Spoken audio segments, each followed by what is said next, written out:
देखिए, Donald Trump अब युद्ध को ज्यादा दिन खींच नहीं पा रहे हैं, इसलिए कैसे तेजी से चीजें पिछले 24 घंटे में और भड़क गई हैं वो आप देखिए कि इजराइल ने फिर से ईरान की टॉप लीडरशिप को धड़ाधड़ मारना शुरू कर दिया है।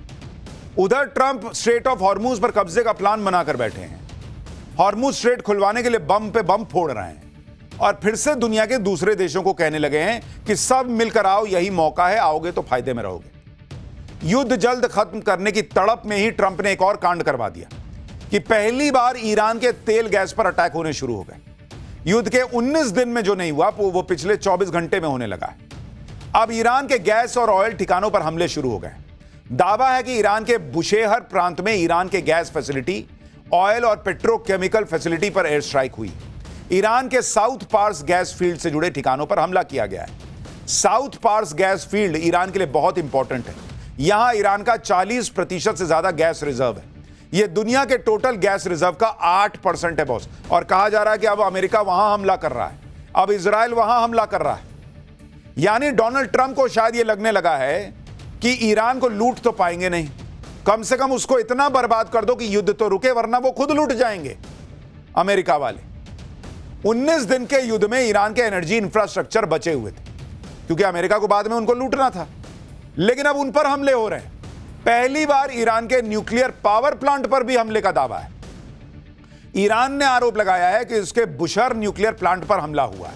हालांकि राहत की बात यह है कि वहां किसी तरह के लीकेज की खबर नहीं है फिलहाल। इंटरनेशनल एटॉमिक एनर्जी एजेंसी ने भी ऐसी संवेदनशील जगह पर हमला न करने की अपील की है। यानी डोनाल्ड ट्रंप बिल्कुल अपनी सनक में अपना आपा खो चुके हैं। उनको समझ में नहीं आ रहा है क्या करना है। उनको लग रहा है जहां मार सकते हो मारो, खत्म ही कर दो, इस ईरान को का नक्शा खत्म कर दो, इसको मिटा दो, दुनिया के नक्शे से हटा दो। सब मर जाएं तो मर जाएं, लेकिन मार दो सबको, लेकिन खत्म करो। किसी तरीके से यह दुनिया को दिखाओ कि हम पावरफुल। इंसानियत सोचिए इनकी कहां चली गई। इनको बस तमगा चाहिए कि अमेरिका बहुत पावरफुल है, इनको फर्क नहीं पड़ता कितने लोग मर जाएंगे। आप सोचिए अगर कोई अनहोनी हो जाती, रेडिएशन लीकेज हो जाता, तो उस पूरे इलाके के लिए कितना बड़ा खतरा हो जाता। मार रहे हैं उसके परमाणु संयंत्र पर। दिमाग खराब हो गया क्या जी इन लोगों का? सिर्फ इसलिए कि तुम दूर बैठे हो, यहां कुछ भी कर दो। और मिडिल ईस्ट के इनके दोस्तों को पूछना चाहिए कि पगला गए हो क्या जी तुम लोग, क्या कर रहे हो? अगर ईरान में इस तरीके से न्यूक्लियर फैसिलिटी पर आप हमला करोगे, वहां से रेडिएशन फैलेगा, मिडिल ईस्ट बच जाएगा क्या? क्या कर क्या रहे हैं ये लोग? ईरान की एनर्जी फैसिलिटी पर हमला हो रहा है, न्यूक्लियर प्लांट पर हमला हो रहा है। ईरान भड़का हुआ है। ईरान ने सऊदी अरब, कतर, यूएई सबको तुरंत वार्निंग दे दी कि वो अपने पेट्रोकेमिकल फैसिलिटी को खाली करवा लें। ईरान की धमकी से मिडिल ईस्ट में खलबली मच गई है बॉस। कतर ने कहा कि इजराइल के इस तरह के हमले बहुत खतरनाक हैं। कतर ने कहा कि एनर्जी इंफ्रास्ट्रक्चर पर हमला ग्लोबल एनर्जी सिक्योरिटी के लिए खतरा है। कतर ने अहम ठिकानों पर हमला न करने की अपील की क्योंकि ईरान ने संकेत दे दिया कि तुम अपना पेट्रोकेमिकल का जो है हिस्सा खाली कर लो, हम मारेंगे। भाई उसका क्लियर हिसाब चल रहा, तुम मारोगे हम मारेंगे, तुम मारोगे हम मारेंगे, तुम 2 मारोगे हम 4 मारेंगे। तुम हमको मारना चाहते हो ना, खत्म करना चाहते हो, मारो, हम भी मरते मरते तुमको जितना मार सकते हैं मारेंगे। और डोनाल्ड ट्रंप कर क्या रहे भाई? पूरी दुनिया में ऑलरेडी तेल की कीमतें बढ़ रही हैं और आप जो है वो ऑयल रिजर्व और अब जो है वो गैस संयंत्र सब जगह पर अटैक कर रहे हो। अगर सब एक दूसरे के तेल गैस फोड़ने लग गए, दुनिया बचेगी बॉस, हाहाकार मच जाएगा। लेकिन ट्रंप को अपनी सनक में कोई फर्क ही नहीं पड़ रहा। ट्रंप को तो अभी इस बात की पड़ी है कि कैसे युद्ध निपट जाए, कैसे मैं हीरो साबित हो जाऊं। किसी तरीके से ईरान से सरेंडर करवा लो, चाहे उसको जमीन में धसोड़ दो, लोगों को मार दो, दुनिया को तबाह कर दो। और ट्रंप से यह हो नहीं पा रहा। हॉर्मुज स्ट्रेट खुलवाना ट्रंप की सबसे बड़ी चुनौती बनी हुई है और इसलिए ट्रंप फिर से दुनिया को कहने लगे हैं कि आओ मिलकर हॉर्मुज स्ट्रेट खुलवा देते हैं। ट्रंप ने आज सुबह उठते कह दिया कि ईरान में जो कुछ बचा है वो उसे खत्म कर देंगे, लेकिन सोचना तो उन सहयोगी देशों को है जो स्ट्रेट ऑफ हॉर्मुज खुलवाने के लिए कोई जवाब नहीं दे रहे। स्ट्रेट ऑफ हॉर्मुज तो अमेरिका इस्तेमाल नहीं करता, लेकिन जो देश इस्तेमाल करते हैं वो जल्द तैयार हो जाए। यानी ट्रंप कह रहे हैं कि हॉर्मुज स्ट्रेट जिसे इस्तेमाल करना है वो साथ आ जाए, अभी मौका है। साथ आ जाएंगे तो फायदे में रहेंगे। ये वही ट्रंप हैं जो कल तक कह रहे थे कि उन्हें किसी की जरूरत नहीं है, अमेरिका अकेले काफी है। मैंने आपको कहा ना कि इनका तार सटता है छूटता है, सटता है तो कहते हैं सब साथ आ जाओ, छूटता है तो कहते हैं भग मुझे किसी की जरूरत नहीं। क्योंकि अंदर अंदर बेइज्जती तो महसूस होती है कि कोई आ तो रहा नहीं है, और भर दुनिया में कह रखे हैं कि मेरे से आगे कोई टिकता नहीं है। तो जब बेइज्जती महसूस होती है कि कोई साथ नहीं आ रहा तो कहते हैं कि जाओ मुझे किसी की जरूरत नहीं। फिर कोई कान में आके कहता होगा कि सर कोई आ ही नहीं रहा है इतने के बाद भी, और हम अकेले तो कर नहीं पा रहे हैं। फिर एक घूंट पीते हैं बेइज्जती का, कहते हैं ना आओ ना जी आओ, फिर कोई नहीं आता, फिर कहते जाओ। बच्चा हो जी, बच्चा जैसा बिहेव कर रहे हो। दुनिया के सबसे बड़े देश के, सबसे ताकतवर देश माने जाने वाले देश के राष्ट्रपति हो भाई, बर्ताव तो वैसा करो। ट्रंप ने ईरान पर सब कुछ करके देख लिया, बड़े बड़े बम मार दिए, वहां की टॉप लीडरशिप उड़ा दी, लेकिन अब तो ईरान ने सरेंडर नहीं किया अभी तक। उल्टे ईरान ने स्ट्रेट ऑफ हॉर्मुज बंद करके ट्रंप की नींद उड़ा रखी है। ट्रंप ने हॉर्मुज को खुलवाने के लिए दुनिया से मदद मांगी, कोई नहीं आया। ट्रंप ने हॉर्मुज पर कब्जे के अपने प्लान पर नया काम शुरू किया। हॉर्मुज स्ट्रेट के पास अमेरिका ने 5000 पाउंड यानी करीब 2200 किलोग्राम के बंकर बस्टर बम फोड़ दिए। अमेरिका का दावा है कि उसने जिस टारगेट पर बंकर बस्टर बम गिराए हैं वहां पर ईरान ने अपनी एंटी शिप क्रूज मिसाइलों को छिपाकर तैनात किया था। ये क्रूज मिसाइलें अमेरिका और इजरायल के जहाजों के लिए खतरा बनी हुई थी। अमेरिकी सेंट्रल कमांड ने लिखा कि कुछ घंटे पहले अमेरिकी सेना ने हॉर्मुज स्ट्रेट के पास ईरान के तट पर स्थित ईरान के मजबूत मिसाइल ठिकानों पर 5000 पाउंड के कई डीप पेनिट्रेटर बमों का सफलतापूर्ण इस्तेमाल किया है।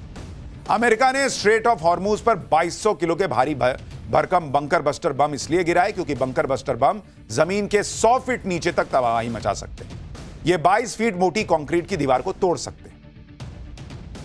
अमेरिका हॉर्मुज में बंकर बस्टर बम कहां गिरा रहा है आप इस मैप के जरिए समझ सकते हैं। स्ट्रेट ऑफ हॉर्मुज में समंदर के एक किनारे ओमान है, एक तरफ यूएई है, दूसरी तरफ अकेला ईरान पड़ता है।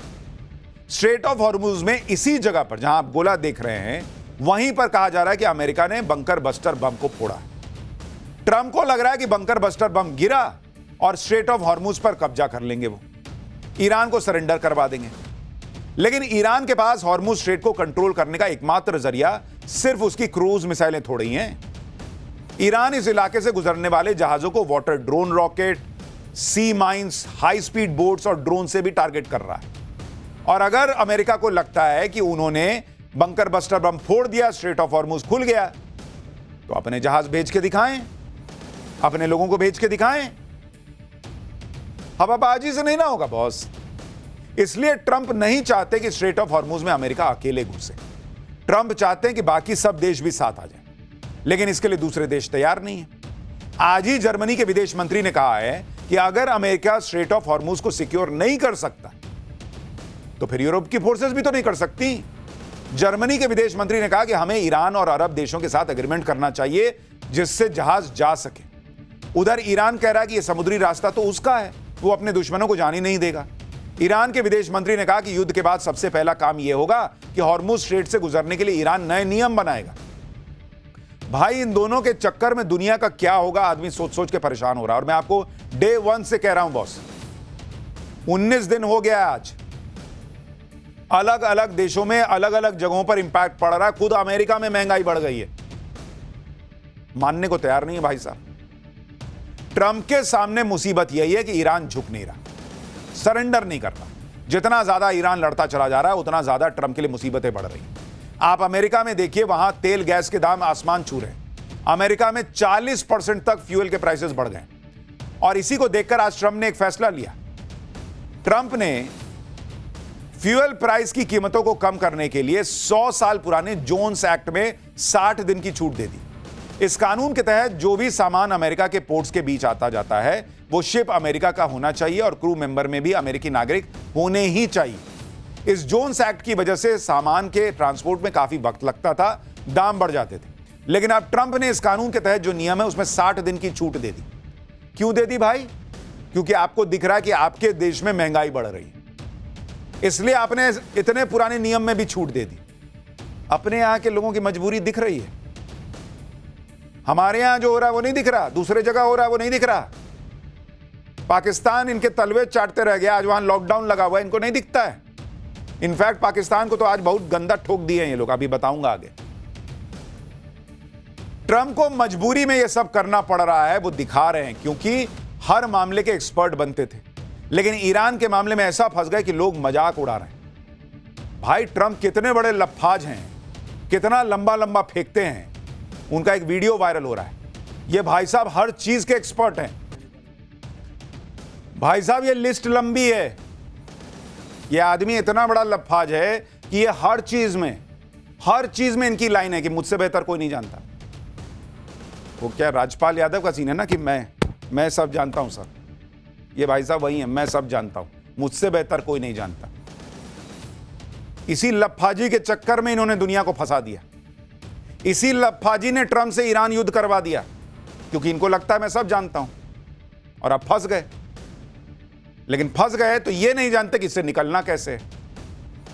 अपनी खींच मिटाने के लिए ट्रंप ने सारे हथियार निकाल लिए। हार्मुज पे बर्फ गिरा के देख लिया, ईरान की टॉप लीडरशिप मार के देख ली। क्या हुआ? युद्ध खत्म हुआ। कल ही इजराइल ने ईरान के national security chief Ali Larijani को ढेर कर दिया। आज इजराइल ने ईरान के इंटेलिजेंस मिनिस्टर को मार दिया। इजराइल ने बताया कि पिछली रात उसने एयर स्ट्राइक में इंटेलिजेंस मिनिस्टर इस्माइल खतीब को खत्म कर दिया है। साल 2021 में इस्माइल खतीब ईरान के इंटेलिजेंस मिनिस्टर बने थे। खतीब ईरान की मिनिस्ट्री ऑफ इंटेलिजेंस को संभाल रहे थे। इजराइल ने आरोप लगाया कि खतीब के मंत्री रहते हुए ही ईरान ने इजराइल के खिलाफ कई खुफिया ऑपरेशन किए थे। इजराइल ने यह भी हाल ही में ईरान में प्रदर्शनकारियों को मारने में खतीब का अहम रोल था, यह भी कहा। इससे पहले कल इजराइल ने ईरान के national security chief Ali Larijani को ढेर किया था। जिस वक्त अली लारिजानी पर हमला हुआ वो तेहरान के बाहरी इलाके करज के परदीस में अपने परिवार के साथ थे। इस हमले में अली लारिजानी और उनके बेटे डॉक्टर मोर्जता लारिजानी की मौत हो गई। लारिजानी और उनके बेटे के ताबूत को ईरान में सार्वजनिक तौर पर दिखाया गया। 17 दिन पहले ईरान के सुप्रीम लीडर अयतुल्ला अली खमनेई को टारगेट किया गया था। उसके बाद से ईरान की टॉप लीडरशिप को नहीं छुआ गया था, लेकिन अब फिर से टॉप लीडरशिप को मारा जा रहा है। इससे यही सवाल उठ रहे हैं कि क्या यह युद्ध की कोई रणनीति है, या फिर ऐसा इसलिए किया जा रहा है क्योंकि ट्रंप समझ रहे हैं कि ईरान में कोई रिजीम चेंज नहीं होने वाला। ट्रंप समझ गए कि ईरान ना बातचीत करने के मूड में है, ना सरेंडर करने के मूड में है। क्या इसी वजह से ईरान पर प्रेशर बनाने के लिए उनकी टॉप लीडरशिप को खत्म किया जा रहा है? क्या युद्ध को जल्दी निपटाने के लिए ताबड़तोड़ किलिंग हो रही है?